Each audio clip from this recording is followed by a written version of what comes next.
To use the USB feature, you'll need to purchase a USB printer cable for your Mac computer. There are two kinds, depending on the age of your computer. The picture on the left shows the USB-C to USB-B for new Macs, and on the right, a USB 2.0 printer cable for older Mac computers.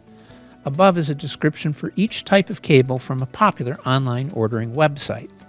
First, let's get the most recent drivers online. To download the latest Mac drivers, go to kyocera.documentsolutions.us. Click on Support, located near the top of the page. Click on Download Center. In Choose an Option, look for Ecosys M2540dw. Look for Mac driver. Click on the Download arrow key. The download will begin. After downloading the Mac zip file, double-click on the file. You will now have a folder named Mac. Double-click on the folder. Inside, you'll find one file ending in DMG. Double-click on the file. The file will open up and you'll find 3 additional files. On the left, you will see Kyocera OS file. In the center, a Mac driver guide, and on the right, an uninstaller app.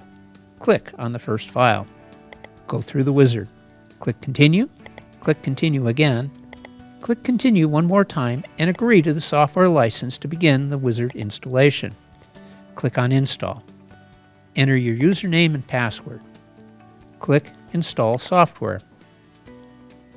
Once the installation is complete, you should see the green check mark. Click on Close. You can either keep the installation files or move them to the trash as they are no longer needed. Now plug your USB cable into the printer. Plug the other end into your Mac computer. In the System Preferences page, select Printers and Scanners. Press the plus key. Look for Kyocera Ecosys M2540dw with the kind defined as USB. Highlight it. The name should be Kyocera Ecosys M2540dw. The location is the name of your Mac computer. Next, select Use, and you should see Ecosys M2540dw KPDL from the pull-down menu. Click Add. The printer will now appear as active. You can now select sharing preferences as needed. You can also make your newly installed Kyocera printer the default printer, meaning any print job from this computer will automatically print to your Kyocera printer. Now select Default Printer Size. In most cases, you'll be selecting US letter. Go back to the Preferences page and press the red Close button. You have now installed the Ecosys 2540dw printer.